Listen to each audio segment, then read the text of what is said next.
Hello students आज हम start कर रहे हैं फिजिक्स से chapter vector and 3D। Vector and 3D chapter का बहुत इंपॉर्टेंस है आपका बोर्ड के लिए भी और कॉम्पिटिटिव एग्जाम के लिए भी। मैंने एक टैगलाइन बनाई है, नो चैप्टर विदाउट वेक्टर। अगर आपको वेक्टर ढंग से नहीं आएंगे तो आपको बहुत सारे चैप्टर में प्रॉब्लम आएगी फिजिक्स में। तो वेक्टर एंड 3D को समझने के लिए सबसे पहले आपने सुना होगा वेक्टर क्वांटिटीज क्या होती हैं। तो फिजिकल क्वांटिटीज से स्टार्ट करते हैं। फिजिकल क्वांटिटीज, क्योंकि फिजिकल क्वांटिटीज का ही एक पार्ट है ये वेक्टर क्वांटिटीज। फिजिकल क्वांटिटीज वो क्वांटिटीज होती हैं जिन्हें हम मेजर कर सकते हैं, जो कि मेजरेबल होती हैं, जिन्हें हम किसी भी स्केल से या किसी भी तरीके से मेजर कर पाए, that quantities are physical quantities.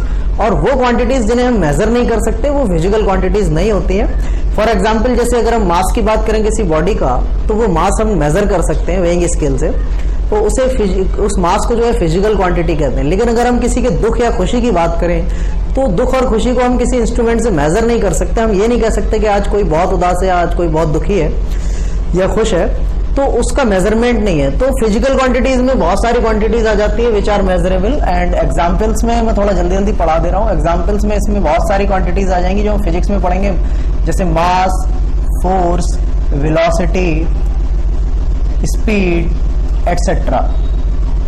इन्हीं क्वांटिटीज को दो टाइप में डिवाइड किया गया, एक वेक्टर क्वांटिटीज एंड दूसरी स्केलर क्वांटिटीज। तो अब हम मेन डिस्कशन करेंगे वेक्टर एंड स्केलर क्वांटिटीज के ऊपर। तो सभी लोग जानते हैं, जैसा आपने 9th में पढ़ा होगा, कि स्केलर एंड वेक्टर क्वांटिटीज में डिफरेंस क्या होता है। स्केलर क्वांटिटीज वो क्वांटिटीज होती है जिनमें मैग्नीट्यूड होता है, मैग्नीट्यूड ओनली। और वेक्टर क्वांटिटीज वो क्वांटिटीज होती है जिसमें मैग्नीट्यूड के साथ साथ प्लस डायरेक्शन भी होती है। जैसे अगर मैं बात करूं कि किसी बॉडी का जो है, एक बॉडी है जो ए पॉइंट से चली और यहां बी पॉइंट पर पहुंच गई और उसने टोटल डिस्टेंस जो रियल पाथ है उसने ट्रेवल किया 5 किलोमीटर।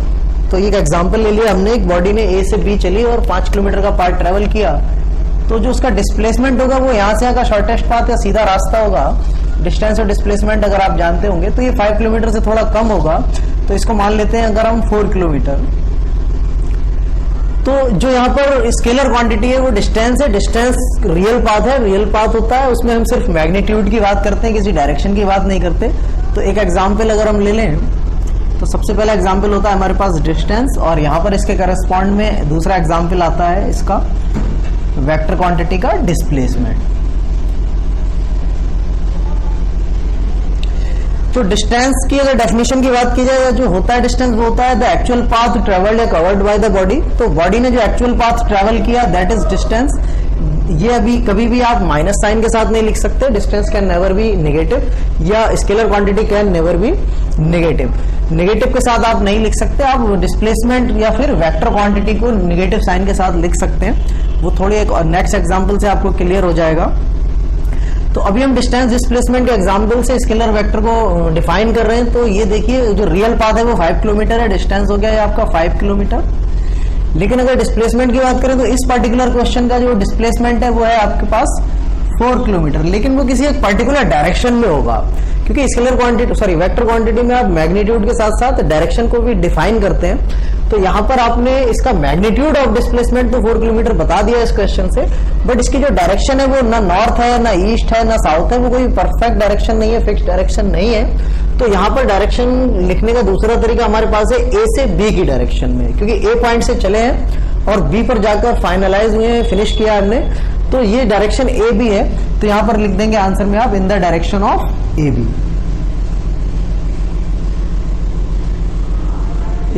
तो इस तरीके से जिन फिजिकल क्वांटिटीज में मैग्नीट्यूड और डायरेक्शन होती है उन्हें वेक्टर क्वांटिटीज बोलते हैं। जिन फिजिकल क्वांटिटीज में सिर्फ मैग्नीट्यूड होता है उन्हें स्केलर क्वांटिटी बोलते हैं। अब एक और एग्जांपल ले लेते हैं इसका डिस्टेंस डिस्प्लेसमेंट का। मान लो फिर से किसी पार्टिकल ने ए से बी की तरफ ट्रेवल किया और अब की बार स्ट्रेट लाइन पाथ ही है उसका, यहाँ बी पॉइंट पर पहुंच गए, 3 किलोमीटर ट्रेवल किया और स्ट्रेट लाइन पाथ है और ये ईस्ट डायरेक्शन है। तो अगर कोई पार्टिकल ईस्ट डायरेक्शन में 3 किलोमीटर ट्रेवल किया और ए से बी पॉइंट पर पहुंचा, तो इस क्वेश्चन में डिस्टेंस और डिस्प्लेसमेंट क्या होगा। देखिए बच्चों, डिस्टेंस की वैल्यू आएगी 3 किलोमीटर यहाँ किसी डायरेक्शन की बताने की जरूरत नहीं है, क्योंकि डिस्टेंस एक स्केलर क्वांटिटी है। और डिस्प्लेसमेंट की जो वैल्यू आएगी वो आएगी आपके पास अगेन 3 किलोमीटर, क्योंकि अब जो पार्टिकल है वो स्ट्रेट लाइन पाथ को फॉलो कर रहा है, वो कहीं मुड़ नहीं रहा है, तो डिस्टेंस और डिस्प्लेसमेंट के जो मैग्नीट्यूड्स है वो यहाँ पर इक्वल हो जाएंगे। तो डिस्प्लेसमेंट अभी भी 3 किलोमीटर होगा, बट इसमें हमें डिस्प्लेसमेंट में मैग्नीट्यूड के साथ साथ डायरेक्शन भी बताना बहुत जरूरी है। तो डायरेक्शन बताने के लिए आप हमने क्वेश्चन में डिफाइन किया हुआ है कि पार्टिकल ईस्ट डायरेक्शन में गया है, तो यहाँ लिखेंगे इन ईस्ट डायरेक्शन। इस तरीके से हम डिस्टेंस और डिस्प्लेसमेंट या स्केलर एंड वेक्टर क्वांटिटीज को शो करते हैं या डिनोट करते हैं, उसके आंसर्स लिखते हैं। तो आई होप आपको समझ आ गया होगा, आप इसे नोट कर लो, फिर आगे बढ़ते हैं हम।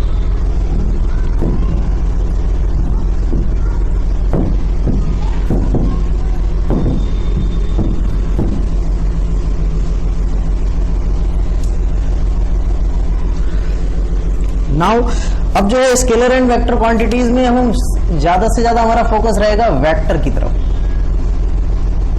तो वेक्टर में सबसे पहला पॉइंट है हमारे पास रिप्रेजेंटेशन ऑफ वेक्टर।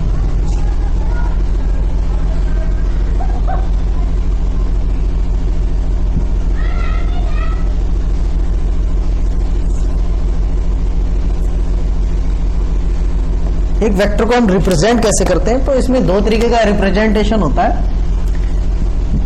एक होता है अल्फाबेटिकल और दूसरा होता है ज्योमेट्रिकल। ठीक है, तो अभी मैं यहां पर फिर से अगेन एक क्वेश्चन ले लेता हूं, जिसका एग्जांपल बना के हम इसे फॉलो करेंगे। एक पॉइंट ए है, यहां से एक पार्टिकल चला और बी पॉइंट पर पहुंच गया, उसने इस पाथ को फॉलो किया। तो अब इसमें वेक्टर क्वांटिटी की बात कर रहे हैं, तो हम वेक्टर क्वांटिटी के लिए यहाँ एक वेक्टर बनाना पड़ेगा, जो कि वेक्टर ए से बी पॉइंट तक होगा। ए से बी पॉइंट पर पहुंचने के बाद, ये फाइनल पोजीशन पर पहुंचने के बाद जो ये वेक्टर क्वांटिटी है वो डिस्प्लेसमेंट होगा, जो कि एक शॉर्टेस्ट पाथ होता है। This is called displacement. तो यहाँ पर अगर हम अल्फाबेटिकल रिप्रेजेंटेशन की बात करें, यहाँ डिस्प्लेसमेंट है वेक्टर क्वांटिटी, तो अल्फाबेटिकली हम ए बी वेक्टर लिखेंगे। इसे हम लिखेंगे क्योंकि इनिशियल पॉइंट ए और फाइनल पॉइंट बी है, तो हम वेक्टर में अल्फाबेटिकली इसे ए बी वेक्टर लिखेंगे। ए से बी की तरफ गए तो पहले ए को लिखेंगे, पहले इनिशियल पॉइंट लिखेंगे, फिर फाइनल पॉइंट लिखेंगे और उसके ऊपर एक एरो लगा देंगे। This is called A B vector. या फिर इसको डिनोट करते हैं बोल्ड में, इसको बोल्ड करके लिख देते हैं ए बी, मतलब डार्क करके लिख देते हैं ए बी। कुछ बुक्स में आपको ए बी के ऊपर या ए वेक्टर के ऊपर एक वेक्टर साइन मिलेगा, तीर का साइन मिलेगा। कुछ बुक्स में क्या होगा, एरो नहीं बना होगा, बट क्या लिखा होगा, बोल्ड में आपको वो डिनोमिनेशन लिखा होगा जिसे रिप्रेजेंट करना है। तो ए बी अगर बोल्ड में लिखा है तो वो भी, उसका मीन भी क्या है, वेक्टर। ये तो अल्फाबेटिकल रिप्रेजेंटेशन है। और ज्योमेट्रिकल रिप्रेजेंटेशन जो होता है वेक्टर का, वो एक तीर से ही होता है। जैसे यहाँ से यहाँ एक तीर से ग्रीन कलर का ये एरो बनाया है, इससे डिनोट किया है। ऐसे ही इस तीर से क्या करते हैं, इस एरो में एक टेल होता है, दूसरा हेड होता है और इसकी लेंथ होती है। तो ये इसका ज्योमेट्रिकल रिप्रेजेंटेशन है। यहाँ पर इसमें हेड जो है वो हमें बताता है डायरेक्शन के बारे में, टेल हमें बताता है ओरिजिन के बारे में। ओरिजिन मतलब कि वेक्टर का ओरिजिन कहाँ है, अभी हम आगे डिस्कस करेंगे इस पॉइंट को। और जो इसकी लेंथ है, जो इस एरो की लेंथ है, वो हमें हमेशा बताएगी कि वेक्टर का मैग्नीट्यूड कितना है, वेक्टर की पावर कैपेसिटी या फिर मैग्नीट्यूड। पावर कैपेसिटी तो नहीं बोल सकते, यहाँ मैग्नीट्यूड ही बोलेंगे कि उसका परिमाण कितना है, मैग्नीट्यूड। ठीक है, तो ये तीन बातें आपको वेक्टर के रिप्रेजेंटेशन में याद रखनी है। उसके बाद हम डिस्कस करेंगे छोटी छोटी बातें और।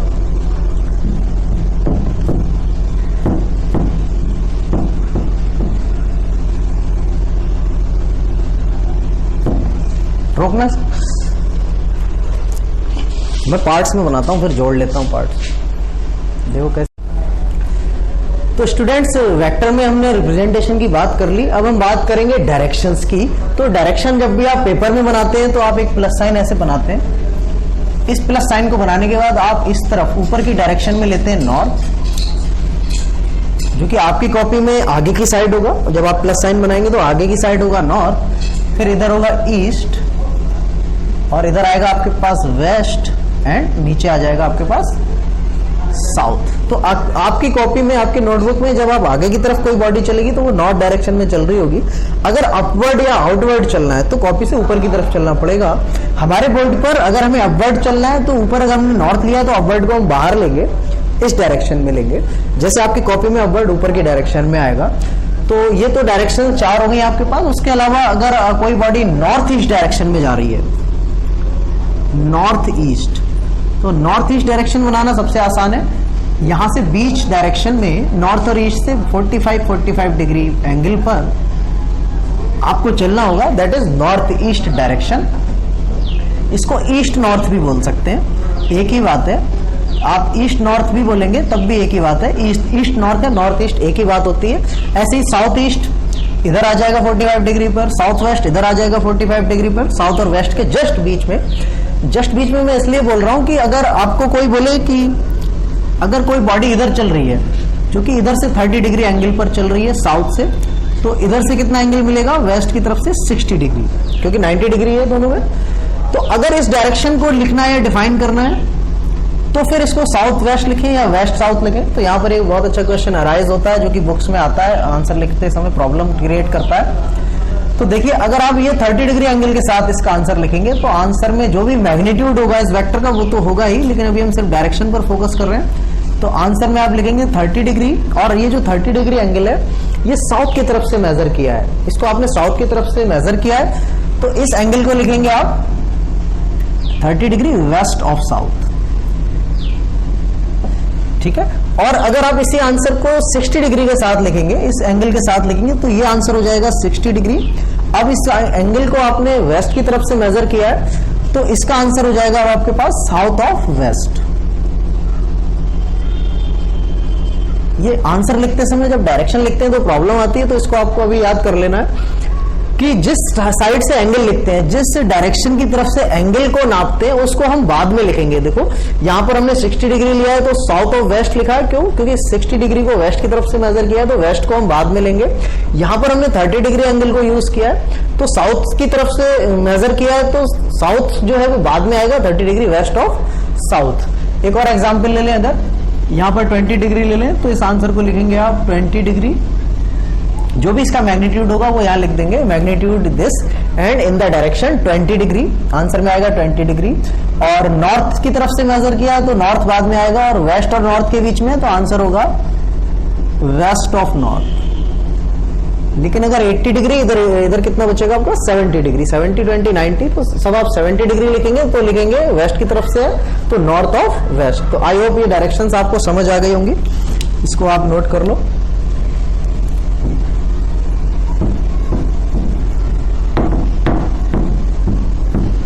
अब हमारा इंपॉर्टेंट पार्ट शुरू हो रहा है वेक्टर के टर्म में, that is angle between two vectors.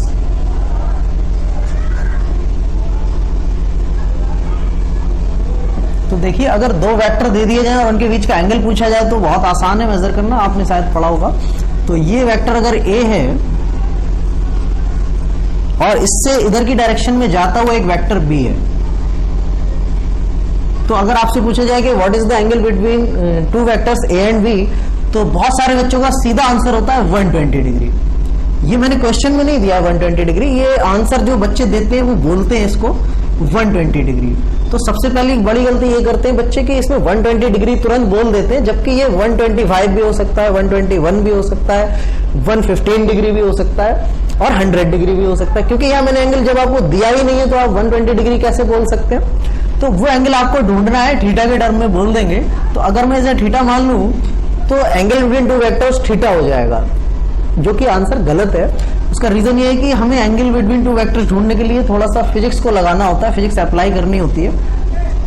तो आपको ध्यान देना यह है कि ए और बी के बीच का जो एंगल है उसका मतलब ये होता है कि ए और बी कितने एंगल पर एक दूसरे से जा रहे हैं या बने हुए हैं। तो अगर मैं इसको ए वेक्टर मान लूं और इस ब्लू वाले को बी वेक्टर मान लूं, तो ए और बी कुछ इस तरीके से बने हुए हैं, ये ए और बी बने हुए हैं, ऐसे मैंने यहां से उठा लिया। तो इन दोनों के बीच में अगर आपको एंगल ढूंढना है तो इन दोनों को टेल से मिलाना होगा, इन दोनों का म्यूचुअल टेल एक साथ लाना होगा। तो मैं b को यहां से उठाकर यहां ला सकता हूं। एक वेक्टर को आप उसी प्लेन में, ये प्लेन सरफेस है, इसी प्लेन में उठाकर यहां रख सकते हैं इसके पैरेलल।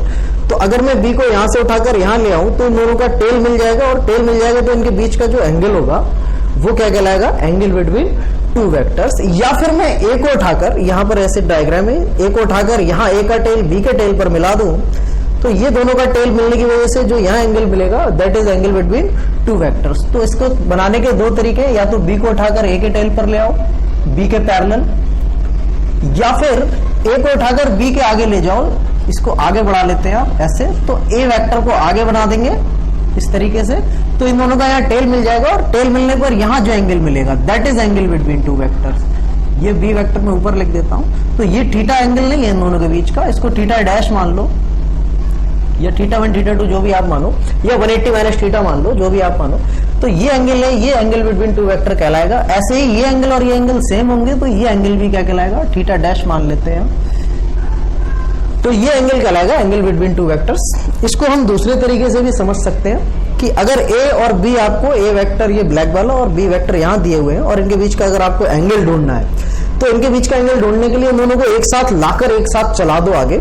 तो अगर मैं इसको a वेक्टर मान लूं और इसे v वेक्टर मान लूं, तो a और b ऐसे जुड़े हुए हैं, तो इनको जब हम टेल से मिलाएंगे और एक साथ ऐसे चलाएंगे तो ये एक साथ जितने एंगल पर दूर जाएंगे, जितने एंगल पर ये मिलकर एक साथ चलेंगे एक ही पॉइंट से और दूर जाएंगे, तो दूर जाने वाला एंगल, जितने एंगल पर ये अलग अलग होते नजर आएंगे, वो एंगल कहलाएगा एंगल बिटवीन टू वेक्टर्स। तो आपको जिस तरीके से अच्छे से समझ आया वैसे आप नोट कर सकते हैं। एंगल बिटवीन टू वेक्टर में एक दो डायग्राम और देख लेते हैं हम। ये वेक्टर C मान लेते हैं और इस वेक्टर को D मान लेते हैं। C और D दो वेक्टर दिए हैं, तो अब इनके बीच का एंगल ढूंढना है। यहाँ पर थीटा एंगल है मान लो, तो अब C और D दोनों का हेड मिल रहा है। अब हम सिर्फ C को आगे बढ़ा देंगे तब काम नहीं चलने वाला। क्यों? क्योंकि C को आगे बढ़ाने पर C का टेल तो यहाँ आ जाएगा, लेकिन D का अभी भी यहाँ हेड है, यहाँ D का हमें टेल चाहिए, तो फिर D को भी आगे बढ़ाना पड़ेगा। तो C और D आगे बढ़ाने के बाद इन दोनों के टेल के बीच का जो एंगल होगा, अब देखिए ये वेक्टर ऐसे है और ये वेक्टर ऐसे है, तो ये C और D के हेड मिल रहे हैं, तो C को अगर आगे भेज रहे हैं तो D को भी इधर भेजना पड़ेगा, तो ये दोनों को ऐसे यहाँ लाकर ऐसे दूर भेजना पड़ेगा। तो इन दोनों के दूर जाने का जो एंगल होगा इस तरीके से, वो होगा एंगल बिटवीन टू वेक्टर्स। तो ये वाला एंगल थीटा यानी ये वाला एंगल ही क्या कहलाएगा, एंगल बिटवीन टू वेक्टर्स। एक और एग्जांपल ले लेते हैं। ये एक डायग्राम ले लिया, इसको x वेक्टर मान लिया और इसको y वेक्टर मान लिया। तो ये सबसे ज्यादा आसान क्वेश्चन है बच्चों। इस क्वेश्चन में देखो इन दोनों की टेल ऑलरेडी मिली हुई है, हमें कुछ नया नहीं करना है, बस इनके बीच का यहाँ का एंगल ढूंढना है, and that is called angle between two vectors. तो इस तरीके से आप एंगल बिटवीन टू वेक्टर को फाइंड आउट कर सकते हैं।